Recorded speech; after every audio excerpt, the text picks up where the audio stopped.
the search for fugitive drug lord El Chapo, okay? Pay close attention to this video. Mexican authorities have just released this closed-circuit video from inside the prison. In a shocking turn of events, the FBI has uncovered a secret tunnel hidden beneath the very prison meant to contain the world's most notorious cartel leader, El Chapo. But what agents found inside left even the toughest investigators pale with disbelief. Meticulously constructed and dangerously elaborate, the tunnel reveals a chilling glimpse into El Chapo's ongoing empire and unrelenting grip on the criminal underworld. So, what exactly was hidden beneath the surface? And how did no one notice until now? Let's find out. The cartel's hidden tunnel. In the cold, fluorescent lights of a New York courtroom, Joaquin El Chapo Guzman stood defiant. His capture no longer a myth, but a reality. One of the world's most feared cartel leader had finally been brought to justice on American soil. Yet behind his shackled hands and silent stare lies a sprawling story that stretches across decades, borders, and beneath the very ground we walk on. Because if there's one secret to understanding how El Chapo rose to become a substance king like no other, it's not in the skies or seas, but underground. Tunnels. Not just crude holes in the ground, but highly engineered marvels. These weren't merely routes. They were arteries of an empire, each one pumping billions of dollars in illegal narcotics straight into the veins of the United States. And behind their strategic brilliance was one man, El Chapo, the king of tunnels. Back in 1990, federal agents in Douglas, Arizona, stumbled upon something they'd never seen before. A fully equipped tunnel connecting a house in the U.S. to a passageway in Mexico. It was 300 feet long, had electricity, and a hydraulic lift concealed beneath the floor of a modest safe house. An agent described it as something pulled straight from a James Bond script. What they didn't realize then was that this was just the beginning, a preview of the storm to come. This tunnel wasn't just a fluke, it was a blueprint, and it marked a tectonic shift in the narco world. Through the 1980s, most U.S.-bound cocaine traveled through the Caribbean, but the U.S. cracked down, forcing traffickers to reroute their operations. The new highway of choice? Mexico. And El Chapo was waiting, perfectly positioned to take full advantage. Based in the Sinaloa region, Mexico's narco heartland, he had access to marijuana and opium poppies grown in the Sierra Madre Mountains. These weren't crops that needed to be imported from South America. They could be cultivated locally, in the very soil El Chapo called home. But moving these bulky, aromatic, harmful substances across the heavily fortified U.S. border required more than corrupt checkpoints or bribed officials. They needed stealth, precision, engineering genius. That's where the tunnels came in. Unlike coke, marijuana has a pungent odor and takes up space. Transporting it in vehicles risked detection, but tunnels allowed El Chapo to send ton after ton undetected. And by 2010, the results were clear. The Sinaloa cartel dominated the western half of the U.S.-Mexico border. One area in particular became the crown jewel of this operation, Otay Mesa, a seemingly unremarkable suburb of San Diego. On the surface, Otay Mesa looked like any other industrial zone, with factories, warehouses, and lots of noise. But that's precisely why El Chapo zeroed in on it. The constant activity masked the sounds of digging and construction. Located near two major transport hubs, San Diego and Tijuana, it offered quick dispersal once the substances made it through. But the real magic was underground. The soil in Otay Mesa was soft enough to dig by hand, but sturdy enough to hold a tunnel's shape. It was a geological jackpot for smugglers. By November 2010, agents uncovered yet another Sinaloa tunnel. 70 feet below ground, it was equipped with lights, ventilation, and even a rail system. It had taken months and millions to build. But once operational, it could move tons of harmful substances in a single night. And it wasn't alone. Each new tunnel became more advanced. One was found beneath the bathroom of a commercial building. Another extended from the back of an abandoned KFC in Arizona. Some were solar-powered, some had air conditioning, others were so deep that even ground-penetrating radar couldn't detect them. The entrances were disguised beneath concrete floors, under bathtubs, behind false walls. This was no longer smuggling. It was subterranean warfare. A chess game where El Chapo was always 3 moves ahead. Even after his arrest, the tunnel empire didn't die. Copycats and rivals adopted his playbook. And the violence? It escalated. In 2018, Mexico saw its deadliest year on record, with cartel warfare spilling into every corner of the nation. While new contenders emerged to fill the vacuum, El Chapo remained a looming figure, an architect of chaos, watching from his prison cell. But while the tunnels brought him power and prestige, they also brought attention. Eyes from above and ears from within began to close in. And just when El Chapo thought he had mastered the art of disappearing, that's when the FBI got involved. But how did federal agents finally crack the code behind the most elusive narco-lord's tactics? And what did they uncover that changed everything? Stay right here, because what the FBI found will leave you questioning everything you thought you knew. Inside the elite task force that hunted El Chapo. In the deadly underworld of global narco empires, one name towered above them all.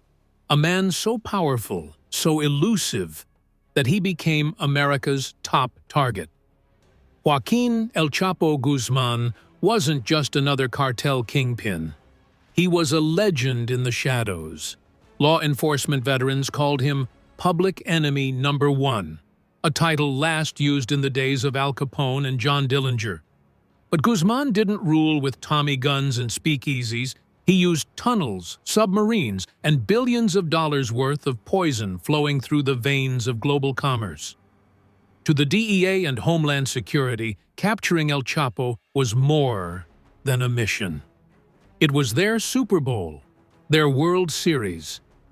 Derek Maltz, who led the DEA's Special Operations Division, described Guzman as the man behind a worldwide narcotics empire with a stranglehold on nearly every continent. From Africa to Asia, Australia to Europe, he was spreading death and chaos, raking in billions. Jim Dinkins of Homeland Security, who hunted him for over a decade, simply called him a monster. This monster wasn't hiding in the jungle.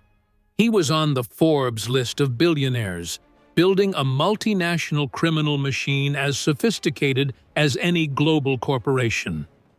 His Sinaloa cartel had everything: manufacturing plants, shipping operations, rail cars, private planes, submarines, and even narco-submersibles.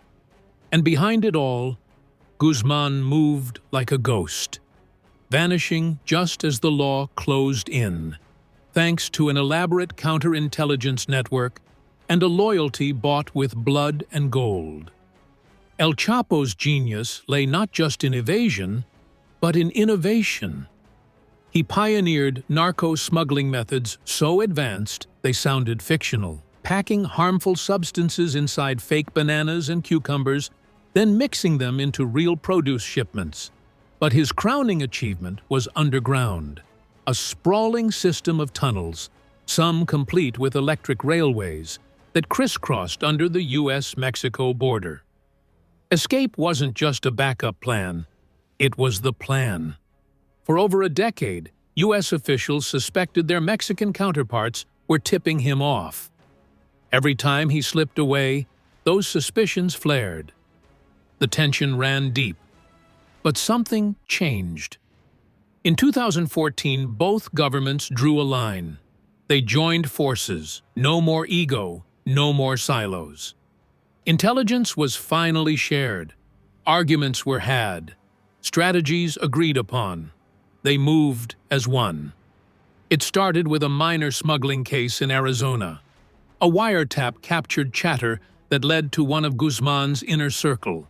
From there, U.S. agents followed a trail, phone to phone, person to person, device to device, for over 2 years. What they uncovered was the blueprint of El Chapo's empire. Multiple U.S. agencies like the DEA, FBI, Homeland Security, and the U.S. Marshals all pooled their resources, finally operating as a single, coordinated force. On the Mexican side, Tomás Zerón, Mexico's chief federal investigator, stepped in. He brought in the elite Mexican Marines, special forces known for their lethal precision. The hunt zeroed in on Culiacán, Sinaloa's capital, El Chapo's home turf. Starting February 12th, Marines began to squeeze. They raided safe houses, seized 3 tons of crystal meth and coke, military-grade weapons, and a diamond-encrusted pistol engraved with Guzman's initials. His top lieutenant, known as the Nose, was captured and quickly turned. He spilled everything: Chapo's hideout, his escape plans, and the routes he would use. On February 17th, the Marines stormed a house, only to find it booby-trapped with a bathtub that rose on a hydraulic lift, revealing a tunnel underneath. It connected to city sewers and 5 other homes, each with its secret hatch. Guzman, barefoot and in his underwear, had once again slipped through their fingers, but he left a trail, one his pursuers refused to let grow cold. They tracked him, tunnel to tunnel, house to house. El Chapo and his family, including his beauty queen wife and young daughters, were now fugitives. They abandoned phones, changed numbers, but eventually had to reconnect. That was the mistake. U.S. agents traced a new phone, this time to Mazatlan, a beach resort city 136 miles away. At 6:40 a.m. on February 22nd, Mexican Marines stormed apartment 401. Guzman's bodyguard surrendered instantly. In the master bedroom, El Chapo's wife stood frozen. Marines kicked down the bathroom door. There he was, cornered, silent, unarmed. So, how did he escape capture? And why was one strange clue almost ignored? Stay glued to your screen. What comes next will blow your mind. The ingenious tunnel that freed El Chapo. You've probably heard whispers of the most jaw-dropping prison escape in modern history, one that feels more like a Hollywood movie than real life. But make no mistake, this was no fiction. It happened in July, in the heart of Mexico, and it sent shockwaves across the world. The man at the center of it? Joaquin El Chapo Guzman, nicknamed Shorty for his height. But nothing about his crimes or operations was small. As one of the most feared and violent narco lords alive, El Chapo wasn't just any inmate. He was Mexico's most high-profile prisoner. A man whose previous escape in 2001 already made international headlines. Yet, here he was again, locked inside the Altiplano maximum security prison, supposedly impenetrable, where the walls were thick, the airspace restricted, and cell signals jammed for miles. And somehow, despite all that, he disappeared. Not over the wall, not by helicopter, but through the floor. That night, on July 11, 2015, at exactly 8:52 p.m., El Chapo slipped into the small shower stall inside his 5-by-6-foot cell, the only blind spot not watched by security cameras. Within seconds, he vanished. No broken locks, no chaos, just gone. What the guards didn't realize was that under that exact spot, a mile-long tunnel had been silently dug with military precision. From nearly a mile away, in a nondescript cinder block building hidden in a farmer's field, El Chapo's men had spent over a year drilling, burrowing, and calculating. They dug down about 30 feet and tunneled forward, 4,921 feet, to be exact, directly toward his cell, navigating underground terrain with mind-blowing accuracy. The end point, the very shower stall where Guzman would take his final steps as a prisoner. This wasn't just a hole in the ground. This was a professionally engineered tunnel. It had its lighting, ventilation system, and even a makeshift railway. A modified motorcycle was mounted on tracks to carry El Chapo quickly to the other end. By the time the alarm blared and prison guards reacted, he was already long gone. For Jim Dinkins, former head of Homeland Security investigations, the escape wasn't just shocking, it was unbelievable. "You're talking about a prison designed specifically to prevent escapes," he explained. "They had everything covered, air, land, but what they didn't see coming was underground." It was a fatal oversight, and El Chapo knew it. From the very moment he arrived at Altiplano in February 2014, his cartel went into action. Their objective was clear: dig him out, no matter what it took. And under his command, they recruited more than just criminals. They brought in architects, mining experts, and engineers. These weren't amateurs with shovels. These were professionals capable of building super tunnels equipped with electricity, oxygen flow, and metal tracks. His escape wasn't a gamble. It was a blueprint. Chuck Rosenberg, who was head of the DEA at the time, recalled the moment he learned El Chapo had broken out again. "Disappointed, but not surprised," he said. "We knew he was planning something. There had been chatter a year before the escape, though we didn't know how. But with El Chapo, tunnels were always a possibility. He practically invented the tactic. El Chapo had been dubbed the Tunnel King for a reason. Long before this escape, his cartel had been building smuggling tunnels under the U.S.-Mexico border, sophisticated corridors stretching for miles, complete with lighting, rail systems, and reinforced walls. They were designed to move massive amounts of harmful substances right under the noses of border security. And it worked. From Tijuana to San Diego, dozens of these passageways had been discovered over the years. Joe DiMaggio, chief of the San Diego Tunnel Task Force, had seen it firsthand. "The infrastructure in Otay Mesa and Tijuana is perfect for this kind of operation," he explained. "Warehouses on both sides. You dig from one side, pop up in another." And that's exactly what they did. Smugglers would tunnel beneath warehouses in Mexico and emerge just a few hundred yards into U.S. territory, often without anyone noticing until it was too late. So, when El Chapo's men began building yet another tunnel, this time under a maximum security prison, they weren't trying something new. They were perfecting what they'd been doing for years. And with the boss behind bars, failure wasn't an option. But this escape only scratched the surface.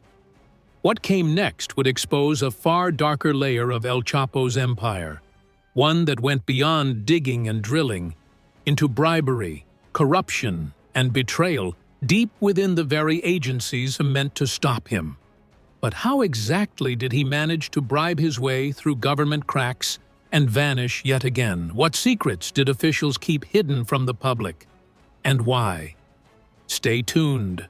How El Chapo outsmarted prisons and law enforcement.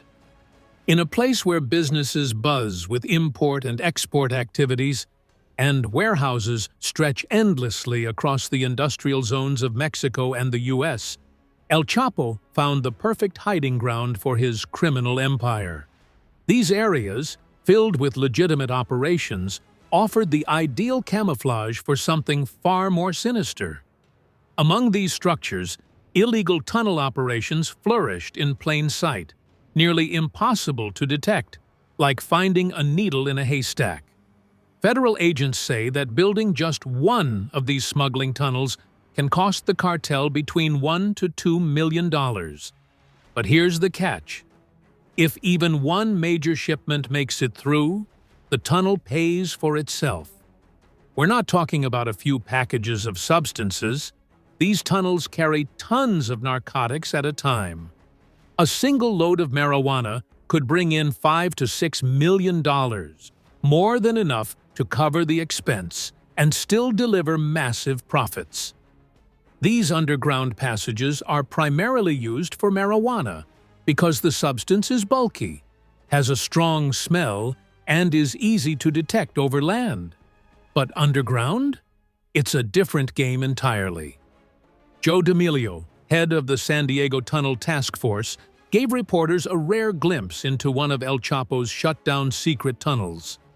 These passageways are dug through thick clay-like soil using basic tools, shovels, pickaxes, and small power drills. The walls and ceilings still show marks left by air hammer drills used during construction. Along the way, workers installed rail systems, electric lights, and air ventilation, like a miniature subway line just for smuggling. The real trick, however, isn't just the digging, it's the hiding. Over time, the cartel's concealment methods evolved dramatically. Some tunnel entrances were hidden beneath ordinary bathroom floors that weren't even real. Instead, they were hydraulic lifts that lowered into hidden chambers 30 feet underground. In more extreme cases, tunnels have been found as deep as 90 feet below the surface. You might think there's some fancy government tech that can detect these tunnels. But no, agents still rely mostly on wiretaps, insider tips, or suspicious behavior near warehouses. That's how they find these subterranean highways. When asked if the infamous prison escape tunnel was comparable to the ones here, D'Amelio simply said, "It's the same." In other words, El Chapo practiced his art on the U.S. border before applying it to his jailbreak. And what made that jailbreak even more outrageous? Bribery. Once named to Forbes's billionaire list, El Chapo knew money could buy just about anything. And sometimes, it seemed, even freedom. The then head of the DEA said the prison break left him disgusted. A tunnel, dug under the most secure prison in Mexico, leading right into Guzman's shower stall? It defied logic. Rosenberg made it clear. There are good, brave law enforcement officers in Mexico. Many fight against cartels daily. But corruption? It runs deep, so deep that it's impossible to say how high the bribery reaches. While U.S. agencies worked closely with trustworthy allies like the Mexican Marines, the fear was always there, that someone on the inside had sold them out.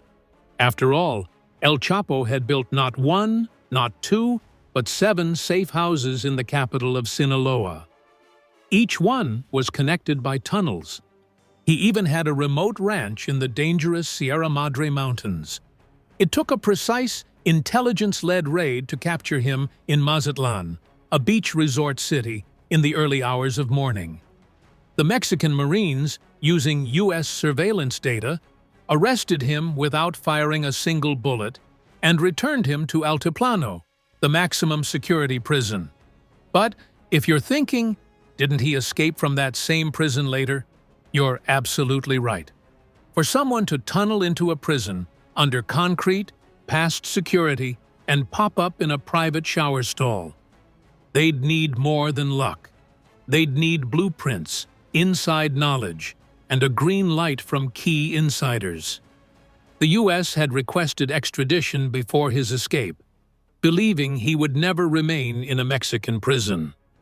Unfortunately, they were right. In Mexico, El Chapo had become a legend. Folk songs were written about him. He was portrayed as a fearless outlaw who laughed at the law. And after another clean escape, many believed he was gone for good. Some agents were confident they'd catch him again. Others weren't so sure. Catching El Chapo isn't like chasing a neighborhood criminal. It takes months, years, and a military-level operation. It takes a web of international cooperation, high-tech tracking, and relentless pressure.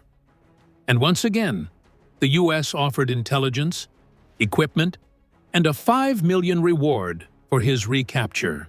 This was no longer just about harmful substances. This was about legacy. El Chapo had built a global smuggling empire and become the most famous narco-lord alive. His daring escapes only added to the myth. But when you're the world's most wanted man, how long can you run? Because what happened next stunned the world. And this led us to the final capture. But was it luck, betrayal, or a hidden deal that finally brought him down? Stay tuned to uncover the twist that changed everything. How El Chapo's reign came crashing down. In the world of narco-lords, El Chapo didn't just rise to the top, he ruled it. Joaquin El Chapo Guzman was no ordinary cartel boss. He was a living myth, a fugitive mastermind who outwitted authorities time and again. But according to Peter Vincent, a top U.S. official involved in the international manhunt, El Chapo's eventual downfall came not from a smarter enemy, but from his inflated ego. After his daring escape through a tunnel in 2015, Guzman began to lose touch with reality. He believed his legend, that he was untouchable, almost like a god. That dangerous arrogance became his greatest weakness. Jim Dinkins, who helped lead the U.S.-Mexico task force that first captured Guzman in 2014, said Chapo could have disappeared forever. He knew the game. He had the advantage. But instead of vanishing, he basked in attention. Rather than stay hidden like after his 2001 prison break, this time El Chapo strutted back into the spotlight. He was seen out with his family, sipping drinks at public spots, even inviting celebrities into his circle. One of the most shocking moments?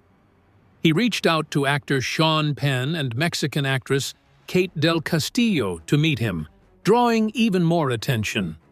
Unbeknownst to him, authorities were listening to every word. Wiretaps picked up cartel chatter about the meeting. Mexican and U.S. forces reactivated the same task force that had previously caught him. They weren't just tailing Guzman, they were tracking everyone around him. His lieutenants, his cooks, his relatives, even Sean Penn himself. The once invisible kingpin was suddenly visible everywhere. In fact, there were more sightings of him in those few months than in the previous decade combined. He became reckless, sloppy, and overly confident. Surprisingly, just 20 days after his escape, Mexican Marines had already picked up his trail. A smaller elite unit, trained for precision capture, was formed with one goal: to bring El Chapo in alive, if possible. The first opportunity came in October 2015, shortly after Sean Penn's visit. Marines launched an operation targeting one of Chapo's jungle hideouts. But something unexpected happened. Despite his tough reputation, Guzman ran with a baby in his arms, using the child as a human shield. The Marines pulled back. He slipped away. 2 months later, another chance surfaced. Intelligence led them to a house in the quiet coastal town of Los Mochis. Wiretaps hinted at a planned visit by Grandma and Aunt, code names for Guzman and his trusted partner Cholo Ivan. For a month, the Marines watched the house as painters and workers came and went. Then, on the night of January 7, 2016, the trap was set. The final mistake? Guzman threw a small party.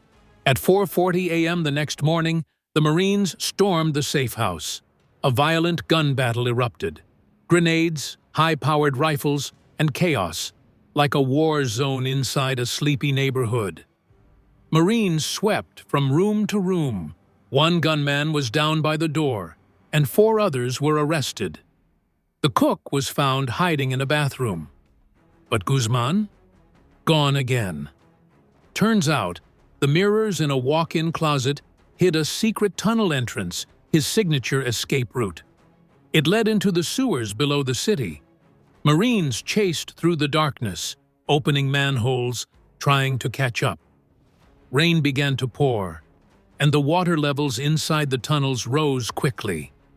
The fear that Guzman might drown. So he surfaced, literally. Around 9 a.m., Chapo and Cholo Ivan climbed out of a manhole in the middle of a busy street, just half a mile from the house. Security cameras captured them stealing a white Volkswagen Jetta, but it broke down after 3 blocks.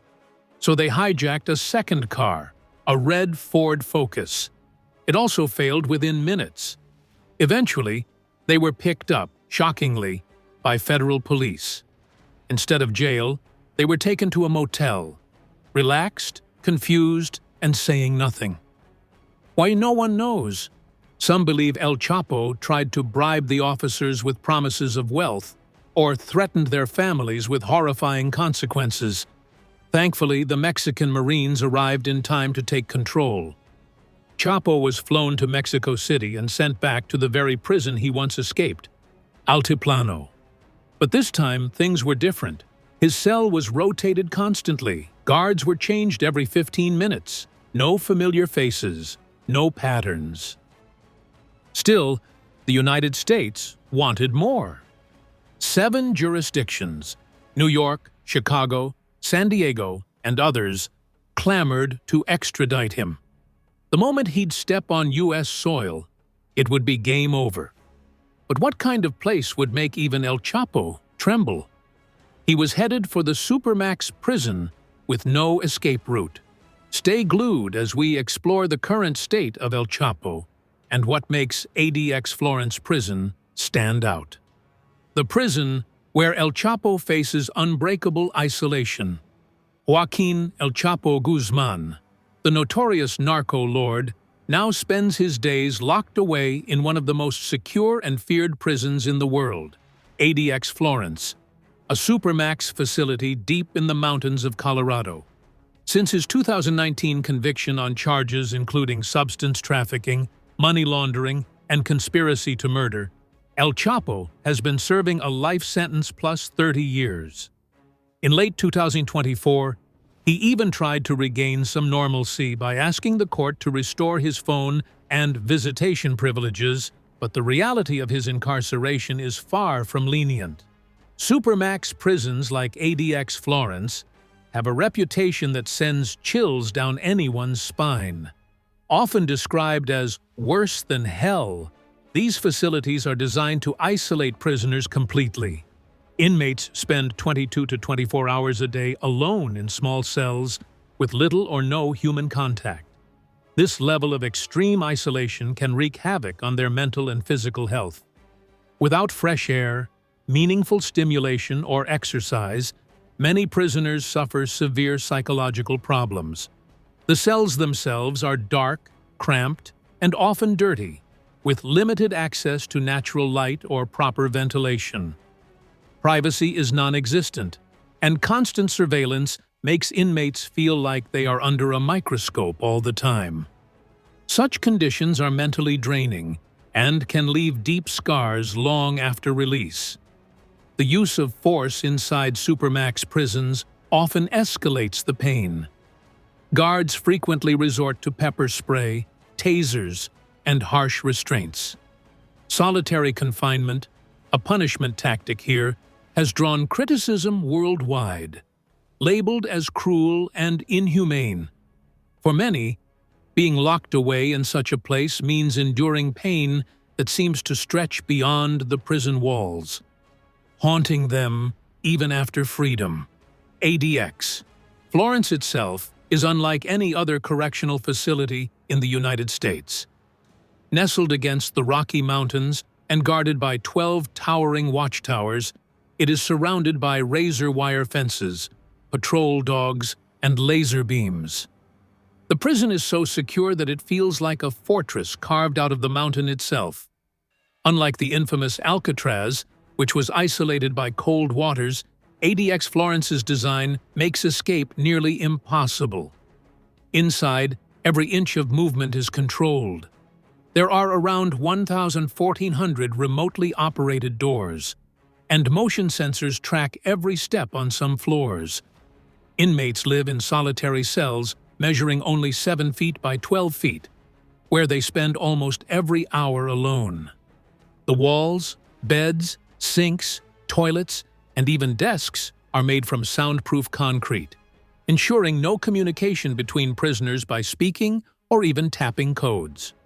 Meals are passed with minimal interaction between guards and inmates, maintaining the extreme level of control. Despite these harsh surroundings, some attempts are made to provide psychological and spiritual support. Inmates can receive counseling and treatment either in person or through telehealth programs. Yet, the isolation often leaves prisoners in near silence for days, cut off from almost all human contact. A 2014 Amnesty International report called this entombed isolation, highlighting the devastating effects of such confinement. One of the most haunting features of ADX Florence is its windows, or rather, the lack of them. Each cell has a tiny 4-inch wide slit for a window, designed so inmates cannot figure out their exact location within the prison. Former prisoners like Travis Juarez, who spent a decade there, described the experience as disorienting and suffocating. "You can't see anything," he said. "No freeway, no sky.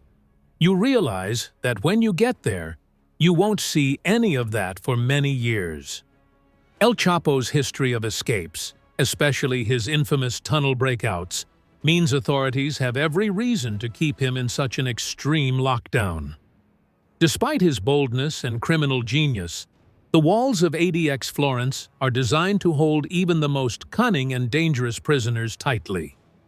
El Chapo's escape tunnels were nothing short of legendary. But what do you think about the narco tunnel?